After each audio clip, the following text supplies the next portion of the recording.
Guys in your apartment, and there's cum stains on the carpet. Holy shit. You sit with Gary at the table, watching porno on the cable. I want all men. To entertain you are not able to do the job because you are gay. I'm all for that. Adam, you're so gay. Adam, you're so gay. You're so gay. Adam, Right. Adam, you're so gay. Adam, you're so gay. You're so gay. Adam, Adam, you're so gay. Adam, you're so gay. You're so gay. Adam, Okay. Adam, you're so gay. Adam, you're so gay. You are so gay. Adam, Wait a minute. Adam, you're so gay. But you tell us that you're okay. Touched by a man. There is no corporation. Many missed it. We're not waiting. The guy Have blood in your comfort. It is bloodstains on the carpet. touched by a guy. Tom brackets on the shoulders against Wade, and that's what it comes down to. Yeah, it's coming down to- Adam, you're so gay. Adam, you're so gay. You're so gay. Adam, Adam, you're so gay. Adam, you're so gay. You're so gay. Adam, but Tommy, are you okay? Tommy, are you okay? Are you okay, Tommy? Because you've been stepped on. You've been stepped on by a Jew criminal. Oh my God! Fuck you. I love you. When you guys have it together, we will continue. This is the Tom Leykis Show. Fourth God had a sister, that would be Nirvana. And now, from the New Normal Studios in Burbank, That would be dumb as fuck. Thank you for tuning into the Tom Leykis Show. This is where you hear us live Monday through Friday, 3 p.m. Pacific Time, 6 p.m. Eastern Time, 24/7 at blowmeuptom.com. Our podcast is available on demand. Just go to premiumtom.com. That's premiumtom.com. Thank you for tuning in. Thanks for being part of the program. We appreciate it. Here we are together again. You and me for another edition of WAP, Wide Open Phones. And we had quite a week this week. I'm just going to say that I slept in today because every day was crazy off the show and on the show. I mean, we really worked it this week. And one day we had Larry Gifford here in the studio at the ranch. Another day, Gary Zabransky was here. And before we did the show, we had some wine interviews to do. So we were like working for about 6 hours one day. Not the first time we'd done it. But that's 6 hours after we did all the other stuff we do around here. So that was just a little crazy. And then on top of that, we have I've always been honest with you right now, and we're working on it, but we're having a tits up with the phone system. And by the way, I'm going to do a little stage direction here. If Gary is there, could you have Gary call Elvis? Because I can't call Elvis. I'm doing the show. I would love to call him back, but I can't do it. Elvis just sent me a text message. Elvis is our technical director. And, we laid this on Elvis 10 minutes before showtime because that's when we found out that the phone system wasn't working. And so, we had to roll into action. That's the way things go around here. Because I have promised you a full show on this Friday, and because, we would be taking your phone calls right now if the phone system were working at this moment. In the meantime, it's just going to be me and the guys. And presumably one of the guys is on the phone to Elvis, and the rest of them are all here with me. Are you all here with me? Yay. Yes. What's going on over there that I'm not aware of? How are we doing on the phone? Are we making any progress? Yeah, Gary is in the other room talking to Elvis right now in the front. Good. He's in the front office. Very good. And I apologize. I had a 9.5-minute montage to play, and I realized that halfway through the 7.5-minute montage. Oh. we could have added an extra 2 minutes. I'm sorry. Understood. But that's okay. It's not. Look, I don't mind doing the show. I don't mind being there. I know. I'm fine with that. It would have just been nice had I had enough padding to have this corrected before we started. Yes, assuming it will be corrected. If Elvis is texting me, I have a feeling it might not be good news because this is Friday, and I'm guessing the company that provides our phone system is in another time zone. And I'm guessing they'll say, are you going to be in between 7 a.m. and 6 p.m. next Wednesday? That's what I'm guessing. So we'll find out if that's the case. And if that's the case, we'll figure out what to do right before everybody's very ears. That's what we're going to do here. So anyway, we're still getting, by the way, I don't know if you guys have followed it. We've had like our busiest week on Twitter ever. Between the shows of Tuesday, Wednesday, and Thursday, and then going right into the Tuesday and Wednesday, followed by Larry Gifford coming in here. And the Larry Gifford thing literally was a last-minute decision to do that because Larry was here with me in the studio. But what's amazing about it is that I had no idea people would be that interested in our little behind-the-scenes talk about radio that we had had.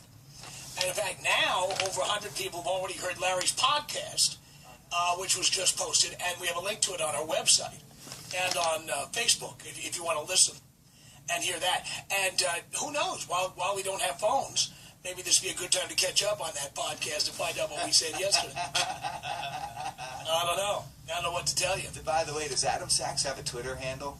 I don't know. I just Yes. curious. Oh, he does? Does he Yes. get brutalized? I don't think people know what it is. Doesn't use it. Oh, no. Yeah, but it is there. But I'm not going to give it out now. No need, they'll find it. It took me a while to find it, and we see the guy all the time, but I just found it. There it is. No, I don't. I don't want to make this any worse than it already is. You didn't have to play it so many times, Mikey.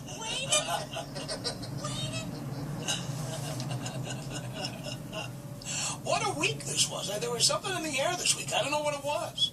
I know you had to impress Larry because I guarantee he's been at AM stations that didn't do half those calls in a 4-hour time.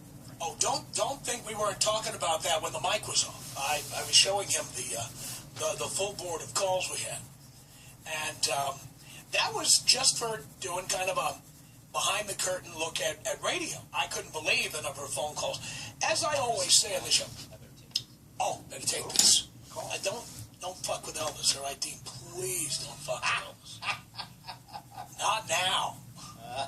Jesus Christ. It was a crazy week.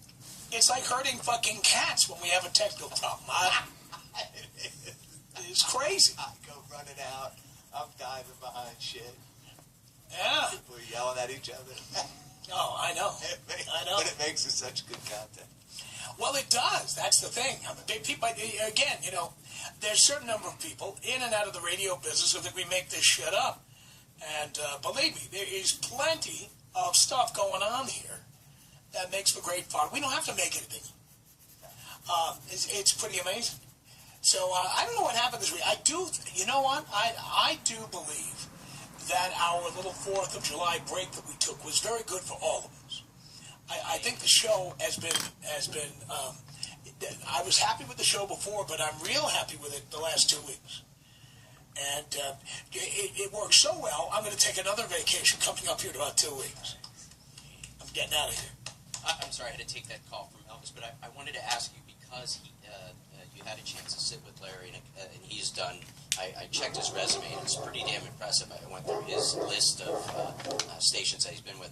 I guarantee that you had a chance to speak with him. He's never seen anything like this. I guarantee it. Well, I do believe, and I don't want to speak for Larry, I do believe he had some level of being impressed by what we do because he drove to the ranch from where he lives, which is about an hour from where I am, and spent the entire day with me. I mean, we had lunch. We came here and recorded his podcast at the ranch. Then we came in and did the show, and he stayed for the 3 hours, and then after that. So Larry was here for a long time. We had a very good day, and very enjoyable, and it was a chance for me to talk about a lot of the things that pissed me off about the radio business. And a lot of that was not on the show yesterday, it was on the podcast. Because the primary listeners to his podcast are radio executives, people who have engaged him for his services or people he's worked with. If you see the people who follow him, it's a bunch of heavyweights in the industry. And so, it was kind of cool that Larry spent that time with us yesterday. There's a lot of people he's doing business with, a lot of people he needs to spend time with, and for him to come to the ranch and just hang out for a day was pretty cool. Well, I mean, you could really essentially, you're an encyclopedia of radio, so I'm sure even though he's friends with all those people and has done great work, it is true that he's able to, pick your brain, which, that's you could be your own consulting service as well. I mean, there's no question that you could go into a place, look at it, know exactly what's wrong, and fix it. And I know that guy has never seen an operation like this. You essentially sidestepped the whole concept of a radio station and made your own. I mean, nobody else is doing it that I'm aware of. Nobody. Not like this. Well, as I told him on the podcast, I've divorced, in my mind, I divorced radio, the appliance, from radio, the concept. We produce audio content.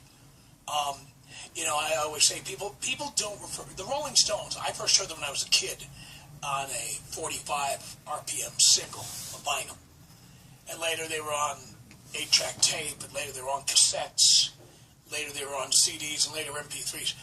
Nobody refers to the Rolling Stones as like a record act or an 8-track act. They produce audio content, and whatever the gadget is, whatever the delivery system is, that is where that is how people hear the music. With radio, as I explained on the podcast, we can't get the idea of the appliance, the radio, or the companies that own radio stations. We have a hard time divorcing that from the work we do, the creative content that we put out all the time. And the reality is, I don't see why our content should be chained to the dying appliance of radio any more than Cream or other bands of the 60s or early 70s should be tied to an 8-track. Like, you say, well, that was an 8-track band, but now we have MP3s. Why would that make any sense? It doesn't. Right. So we're the only business that creates audio content where, we're kind of married to the appliance and to the dysfunctional business that we've been in for so many years. But the reality is you can create the same content and, have moved on from being part of the radio business. And that's what we've done. We're creating the same kind of content. We think it's a better version of it. But the Rolling Stones evolved over time, too. And, they outlasted all these gadgets and delivery systems for music. And in my case, my goal is to outlast the radio business and continue producing content long after the whole thing is burned down. And it's engulfed in flames right now, but it's not there yet. It's still burning. Do you think that debt load that these big corporations have, these radio companies have, do you think they will be, caught up? I mean, they can't get out from under it. So, what do you see as the next move? Well, I think the next thing you're going to see is a fire sale of assets, meaning that these companies, the money that's been lent to Clear Channel and Cumulus, at some point the bank is going to say, okay, boys, time's up. And so they're going to have to hold a fire sale and just sell off dozens, if not hundreds, of radio stations at discount prices just to get out of the business. And to a certain extent, you're going to see radio stations owned by local businessmen or people in the community or communities themselves. The question will be whether they will have any value after the Wall Street bankers have essentially squeezed these businesses like a lemon. And there's really nothing left. I mean, once you have chased away that audience from terrestrial radio, how would you ever get them to come back? I don't know how you would do it. But I do believe that one day, either people who took a big payout and left the radio business will then buy back some of the stations for a fraction of what they paid for them. That already happened with a guy named Randy Michaels, who at one time was with a company called J-Core, and later he ran Clear Channel. And then he took his big payday and went home and then came back and bought a few radio stations. I think you're going to see that on a larger scale. I think you're going to see some of the people who took hundreds of millions or billions of dollars out. You're going to see some of them come back with less stations, less of a budget to run the stations.